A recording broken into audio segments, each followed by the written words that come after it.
नमस्कार, कोटपुतली एजुकेशन में आपका हार्दिक स्वागत है। मैं पंकज शेरावत उपस्थित हूं आपके सामने महत्वपूर्ण जानकारी लेकर। आज हम बात करने वाले एक latest update CSR net forum 2024 के बारे में। जी हां, साल में 2 बार आयोजित होने वाला नेट एग्जाम और दूसरा यहां पर आयोजित का नोटिफिकेशन आ चुका है भैया, यानी कि आपके फोरम की डेट्स यहां पर आ गई है। फोरम शुरू हो चुका है, सीएसआर नेट हो या फिर यूजीसी नेट हो, दोनों की खास बात क्या है, जैसे नोटिफिकेशन आता है उसी डेट से फोरम आपका शुरू हो जाता है। अब आप कहेंगे कि यह पेपर पास करना क्यों जरूरी है। अगर आप कॉलेज लेक्चरर बनना चाहते हैं तो भैया आपके पास नेट क्वालिफाई होना चाहिए, ये चीज आप ध्यान रखें। जेआरएफ है तो बहुत अच्छी बात है, नेट क्वालिफाई है तो भी आप यहां पर कॉलेज लेक्चर बन सकते हैं। और बात करें सेट एग्जाम तो होता है केवल एक स्टेट लेवल का, और नेट एग्जाम पूरे नेशनल लेवल पे होता है, और ये पास कर लेते हैं आप तो भैया पूरे भारत में आप कहीं पे भी कॉलेज लेक्चर बन सकते हैं। ये पात्रता है उस एग्जाम की, कॉलेज लेक्चर की एग्जाम की पात्रता परीक्षा है, ध्यान रखें। जैसे अब बात करें, अगर स्कूल टीचर बनना चाहते हैं तो राजस्थान में रीट लगता है, सेंटर पे सीटेट लगता है। ठीक वैसे ही बात करें कॉलेज लेक्चर लेवल पे, बात करें राजस्थान की बात करें तो सेट एग्जाम लगता है, लेकिन सेंटर लेवल पे नेट एग्जाम लगता है। अब आर्ट्स वाले विद्यार्थियों के लिए, कॉमर्स वाले विद्यार्थियों के लिए यूजीसी नेट आयोजित होता है, लेकिन सीएसआर नेट साइंस वाले विद्यार्थियों के लिए होता है। बात करें यूजीसी नेट के फोरम की लास्ट डेट है 10 दिसंबर, आज ही, ठीक है। लेकिन बात करें यहां पर सीएसआर नेट फोरम आज से ही शुरू हुआ है, ध्यान रखें।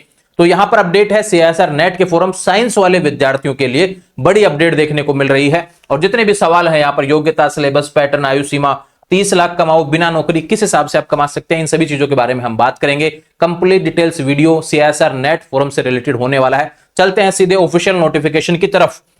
जी हां, सबसे पहले बात करें भैया आपके डेट्स को लेकर। यहां पर जो फोरम डेट्स आई हुई हैं इसके बारे में समझ लेते हैं। फोरम डेट्स आप देख लीजिए भैया, 9 दिसंबर 2024 से आपका फोरम यहां पर शुरू हो गया है और 30 दिसंबर इसकी लास्ट डेट रहने वाली है। ठीक है भैया, समझ में आई बात। और किसी का फीस वगैरह अटक जाता है, जो पेमेंट रहेगा वो 31 दिसंबर की रहेगी। बात करें फोरम की फीस के बारे में हम बात कर लेते हैं। यहां पर आप देख लीजिए भैया, जनरल की फीस रहेगी 1150 रुपए, ठीक है। जनरल, ओबीसी और नॉन क्रिमिनल जो है, ईडब्ल्यूएस है, ध्यान रखिए, उनकी 600 रुपए रहेगी।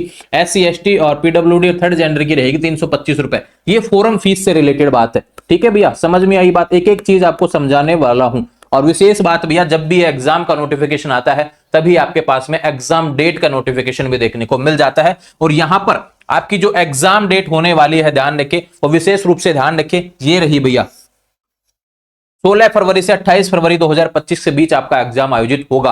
ये ध्यान रखें, 16 फरवरी से शुरू हो जाएंगे, किसी भी एक दिन आपका एग्जाम आयोजित हो जाएगा। बात करें 3 घंटे का पेपर रहेगा, एमसीक्यू बेस रहेगा, सीबीटी मोड पे रहेगा, कंप्यूटर बेस्ड मोड पे रहेगा, ध्यान रखें। ऑब्जेक्टिव टाइप क्वेश्चन आएंगे, 180 मिनट यानी 3 घंटे का पेपर आपका रहने वाला है। ये बातें हो गई नॉर्मल जो नोटिफिकेशन में दी हुई है। फोरम सीएसआर नेट में बार बार बोल रहा हूं, 9 दिसंबर से शुरू है, 30 दिसंबर लास्ट डेट होने वाली है। कंफ्यूज बिल्कुल होने की आवश्यकता नहीं है। अब बात करते हैं भैया सीएसआर नेट में जो 30 लाख वाला जो क्राइटेरिया मैंने आपको बताया है, पहले वो चीजें आपको क्लियर कर लेता हूं। लेकिन उससे पहले बात करेंगे, ये रिजल्ट का क्राइटेरिया है, ध्यान रखिए। ये किसका क्राइटेरिया है? जब यहां सीएसआर नेट का फॉर्म भरेंगे, जब रिजल्ट आएगा तो 3 तरीके से रिजल्ट आपको देखने को मिलेगा। अगर आपका जेआरएफ क्वालिफाई होता है तो ध्यान रखिए, आप जेआरएफ के लिए भी क्वालिफाई करेंगे, असिस्टेंट प्रोफेसर के लिए भी क्वालिफाई करेंगे, और पीएचडी एडमिशन के लिए भी। रिजल्ट 3 कैटेगरी में देखने को मिलता है, ये चीज आप ध्यान रखें। विशेष बात क्या है, अगर आपके लिखा हुआ केवल पीएचडी एडमिशन पे यस लिखा हुआ आया तो आप ध्यान रखें, केवल पीएचडी एडमिशन के लिए ही आपका नेट का स्कोर एलिजिबल है।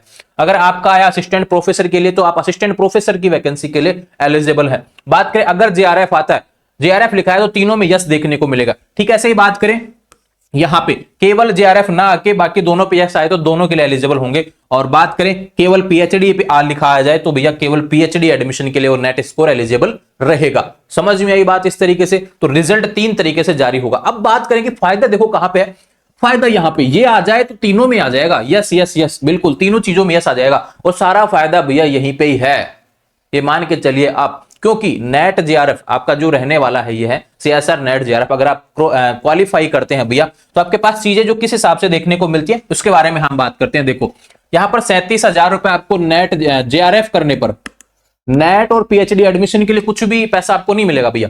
यहां पर क्या आ रहा है भैया, एक चीज आप ध्यान, अगर जेआरएफ क्वालिफाई होता है, अगर जेआरएफ क्वालिफाई होता है तो आपको 37,000 रुपए साल के देखने को मिलेंगे, 37,000 रुपए हर महीने देखने को मिलेंगे।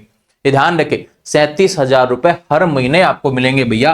पर मंथ लिखा हुआ है, और फर्स्ट 2 ईयर 2 साल तक मिलेंगे हर महीने आपको। उसके बाद में 20,000 रुपए आपके बढ़ जाएंगे, ठीक है, ये आपको मिल जाएंगे लास्ट 2 साल के बाद में। फिर उसके बाद में बात करें 2 साल तक तो ये मिलेगा, उसके बाद में अगले 3 साल तक आपको ये रहेगा। देखो अगले तीसरे साल से आपको टोटल 5 साल तक, ध्यान रखें 3 4 5, मतलब कि टोटल 5 साल आपको इस तरीके से मिलेंगे 42,000 रुपए के हिसाब से आपको भैया अगले 3 साल के लिए एसआरएफ मिलेगा। जोड़ लीजिए पैसा जो मैंने बताया उतना ही होने वाला है। तो ये बेहतरीन अवसर है आपके पास में। डेट्स हैं, एग्जाम डेट क्या रहेंगी, फरवरी में एग्जाम होने वाला है। सीएसआर नेट का पेपर थोड़ा सा कठिन आता है, थोड़ा नहीं बहुत कठिन आता है, क्योंकि नेशनल लेवल का कंपटीशन रहने वाला है और जेआरएफ में मात्र 1% विद्यार्थी पहुंच पाते हैं। अगर आप वहां पे पहुंचना चाहते हैं तो भैया विशेष रूप से बात है, फोरम लगा दीजिए, तैयारी करनी पड़ेगी। अगर आप भविष्य में भी सोच रहे हैं ऐसा करने का तो निश्चित रूप से आपको अभी भी फोरम लगाना चाहिए, क्योंकि प्रयास हो सकता है कि एक बार में नहीं दूसरी बार में हो जाए बेटर तरीके से, अनुभव भी ले सकते हैं आप एक बार पेपर का।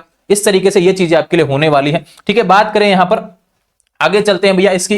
आप बोलेंगे कि भैया फोरम कौन लगा सकता है, इतने फायदे आपने बता दिए, फोरम कौन लगा सकता है। फोरम से रिलेटेड बात करते हैं। देखो भैया, या तो आप एक विशेष बात, परसेंटेज का क्राइटेरिया उसमें होता है। परसेंटेज भैया 55% होना चाहिए। ये किसके लिए भैया, जनरल, ओबीसी, ईडब्ल्यूएस। ठीक है, एक बार देख लेता हूं मैं, जनरल, ओबीसी और ईडब्ल्यूएस के लिए आपका 55% होना चाहिए। ओबीसी नॉन क्रिमिनल है, अगर आप ओबीसी नॉन क्रिमिनल है तो 50% चल जाएगा। एससी एसटी के लिए भी भैया 50% ही होता है। ये आपका कहां पे होना चाहिए, ये पोस्ट ग्रेजुएशन में होना चाहिए। ये चीज आप ध्यान रखें। पीजी में अगर आपका इतना परसेंटेज है, पीजी किसी भी सब्जेक्ट में बात, लेकिन साइंस का है भैया, ये विशेष रूप से ध्यान रखें, ये एमएससी के विद्यार्थियों के लिए है।